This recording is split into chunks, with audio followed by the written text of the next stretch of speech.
Hello and welcome back to Ruslan Belov's channel. A lot has happened today, and before we dive in, I sincerely ask you to subscribe to the channel if you haven't already. It really helps the channel grow, and thank you to everyone who already subscribed. So tomorrow is Monday, and Trump is expected to make a huge statement regarding Russia. CBS News is already reporting that Trump plans to confiscate $5 billion of Russian assets and hand them over to Ukraine. By the way, weapons deliveries to Ukraine have resumed. But while Trump is still thinking about what to say about Russia, he has already imposed 30% tariffs on the European Union and Mexico. So yeah, we're living in interesting times. Good luck to him. As for us, the fighting continues, and we're going to take a look at the situation on the front lines by reviewing the map. And today is a good day. In the past 24 hours, our army has taken control of more than 20 square kilometers of territory. That is, in fact, the best result of the week. The breakthroughs were quite impressive in terms of numbers, and that's exactly where we'll start, with such a breakthrough. It happened in Kharkiv Oblast, in a rather unexpected location. In general, Kharkiv region has been showing progress this July. In June, we saw only about 20 square kilometers come under Russian control over the entire month. Now it's July 13th, and that number has already been exceeded. So the breakthrough was made by troops of the Russian North Group in this particular area. You can see how deeply they managed to advance, deeper into Kharkiv Oblast. Let's even measure it. That's over 5 kilometers in a single day. That's quite an impressive achievement. Most importantly, no one expected it. On July 3rd, just 10 days ago, the village of Milov was taken. That too was unexpected. And it wasn't just taken on paper, but in reality, because the announcement was accompanied by footage of a Russian flag in the center of the village. At that time, I told you not to expect any major results, just slow and steady progress. And for 10 days, there was basically no news from that area. Occasionally, reports came in about forest belts near the village being secured. Progress of 200 to 300 meters, nothing major. Then suddenly, this rapid breakthrough in just 24 hours. Unfortunately, this is war, and there are no advances without losses, especially during such large-scale infantry-only breakthroughs. This push came at a cost. 7 Russian soldiers were killed. In the forest area along the Tututnikov ravine and the Yar, Ukrainian forces managed to stop the Russian advance. Again, it's important to note, only infantry was involved on the Russian side, while Ukraine used armored vehicles. Obviously, in a clash between infantry and an APC, the APC wins. Now let's talk about what this 5-kilometer breakthrough gives the Russian army. The prospects are quite interesting. We're talking about the village of Katny and even Veliky Burluk, which is now much closer than it was just a couple of weeks ago. If Ukrainian APCs hadn't halted the Russian forces, they might have reached Katny. As of now, Russian positions are just over 2 kilometers from the village, about 2.2 kilometers. It's an important village, strategically, because 3 roads branch out from it in different directions. From Katny, you can move toward Malyi Burluk and also toward Veliky, or Bolshoy Burluk. That last one is, of course, still a distant prospect. But just a few weeks ago, even the theoretical possibility of an advance toward Veliky Burluk was not discussed. Back then, it was over 20 kilometers away. Now it's not just a theory, it's reality. An offensive toward Veliky Burluk has clearly begun. But Veliky Burluk is important not only because it's a relatively large settlement. In fact, it's not a village, but an urban-type settlement with a population of 4,000. But also because it's a logistical hub. It lies roughly between our northern and western bridgeheads. Here's the Russian army near Vovchansk, and here's the Dvorichna bridgehead. Ideally, they should be connected, and Veliky Burluk is right in between. However, despite the breakthrough, it still remains a relatively distant objective. The distance has been reduced from 21 kilometers to 14.5 kilometers, still quite a stretch.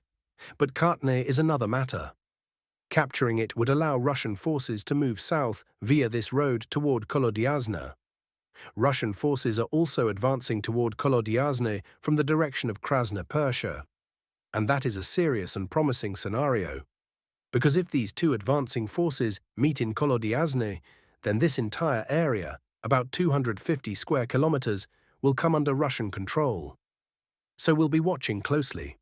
This is the second time the North Group has surprised us, maybe even the third. The total area captured in the past 24 hours, this red-colored section on the map, is nearly 16 square kilometers. A truly impressive result. And now we move on. The Ukrainian armed forces, by the way, managed to carry out a counterattack in one area over the past day and slightly improved their positions. But it doesn't compare to our results. Just take a look. They counterattacked on the western flank of the Pokrovsk section, south of Udakna. Here, they pushed Russian forces back by 230 meters. The area they recaptured is just 0.08 square kilometers. Not even 0.1, basically insignificant and not critical. One could even skip mentioning it altogether. But I value honesty, and if the AFU made even a minor gain, I'll tell you about it, so you stay informed. So what about the Russian army? The Vostok Group continues to achieve strong results. Over the past 24 hours, they launched an offensive from the village of Tolstoy, captured a few days ago, and advanced 2.7 kilometers, reaching the next village, Novokadske. And not just reached it, they captured its entire western half. Even Ukrainian sources admit that resistance in the village has collapsed, and they can no longer hold it. Honestly, I don't doubt that. Their defensive line has been falling apart since June. For context, in June, Russian troops were still here, near Otradny. Now they're over here. The distance covered, 17 kilometers. And there's no sign of stabilization for the AFU. If anything, it looks like panic. They can't even dig in or mount serious resistance. If we were stuck somewhere for a week or two, that would be one thing. But they're losing settlements every 2 to 3 days. Next in line after Novokadske are Hrushevska, Mirn and Voskresenka. And after Novokadska is fully taken, which will likely happen within the next couple of days, the fighters will move towards Zelenyi High. Now, what comes after that is uncertain, because there's a water barrier ahead in the form of the Vovcha River, and crossing it will be no easy task. Anyway, let's not get ahead of ourselves. For now, it is what it is. The Vostok Group is advancing confidently. You can see their progress every day on the updated maps, and the distances aren't just 200 to 300 meters, they're measured in kilometers. They are taking one settlement after another. Now let's move to the Mirnohrad direction, where Ukrainian forces are attacking Novosergivka in an attempt to wedge themselves between the advancing Russian units south of Udakne. They are trying to enter Shevchenko, but the Russian army is not allowing this. Meanwhile, Russian forces continue their slow advance in the Zveryevo area, which is almost fully under control, and they are also pushing forward in Udakne. Northeast of this sector, Russia's offensive is even more active, according to military analyst Yuri Podolyaka. Here, Russian troops have practically reached Rodinske, more precisely, the Rodinska mine. Only about 1 kilometer remains. In addition, Russian forces have reached Krasny Lyman, a village several kilometers long that stretches along a ravine. What's notable is that the residential areas of Krasny Lyman transition directly into those of Rodinske. Thus, if Russian troops can gain a foothold in Krasny Lyman's residential zone, they could quickly push into the neighboring village, the analyst writes. Slightly to the north, Russian units, after securing control over Fedorivka and Boykivka, are beginning to move toward the outskirts of Suvorov. Heavy fighting is also ongoing for Mayak, which is almost fully under Russian control. In Novoekonomichny, Russian forces continue grinding through the AFU's defenses. The third settlement in this area is now under Russian control. After taking Mayak, Russian forces will likely push toward Pankivka, Vladimirova, and Shakov to secure the right flank of the offensive encircling Pokrovsk. The situation for Ukrainian forces in Pokrovsk is approaching a catastrophic level. All communication lines are under heavy Russian pressure, while a large Ukrainian grouping has gathered in the agglomeration, requiring significant resupply. Given the ongoing Russian air campaign, supplying this group is extremely difficult. Kostiantynivka direction. On the western segment, clashes are ongoing near Popov Yar and Rusin Yar. Russian troops are advancing through the forests north of Romanivka, have secured positions south of Alexander Kalinove, and have reached the southern outskirts of Katerinivka. Yablunivka is almost entirely under Russian control, and soon Alexander Kalinova will be next. The capture of Yablunivka and Kalinova cuts off supply routes to Ukrainian forces stationed in Sherbinivka from the east. If Russian forces manage to break through near Klebanbek, even by just 1 kilometer, the remaining AFU units in the area will have no choice but to retreat. This would simplify Russia's further advance to the north, which has already begun. It would effectively cut off the entire Kostiantynivka grouping of the AFU from Western supply lines, turning the situation there into a disaster. That's all for the frontline situation today. The total area captured in the past 24 hours is over 20 square kilometers, a solid result. Now on to some political news. NATO is discussing how to speed up arms deliveries to Ukraine, according to the New York Times. One option is to create special accounts in Europe for weapons and ammunition procurement, managed by General Christopher Cavoli, NATO's Supreme Allied Commander Europe. This would speed up deliveries and allow the use of existing stockpiles from US and other NATO arsenals, or the open market, as Czechia has been doing by purchasing 155mm artillery shells worldwide. Allies may also provide weapons to Ukraine in exchange for priority access to new orders, as Senator Rubio suggested. For example, Germany has purchased 8 Patriot batteries from the US to replace the 3 it sent to Ukraine. Meanwhile, Macron has stated that France and the UK are ready to send 50,000 troops to Ukraine, potentially for use in a large-scale battle. These Franco-British forces are expected to form the core of a future international coalition. UK Prime Minister Keir Starmer, for his part, has announced that the so-called peacekeeping mission plan for Ukraine is ready and could be implemented within hours of a ceasefire agreement. However, Moscow has recently reiterated that the West refuses to listen and continues making statements about sending their troops, so the Russian response will be delivered on the battlefield. Meanwhile, Trump may walk back the 500% tariff on Russian oil purchases due to high risk. The proposed tariff, targeting countries that buy Russian oil, might be scrapped over fears of driving up global energy prices.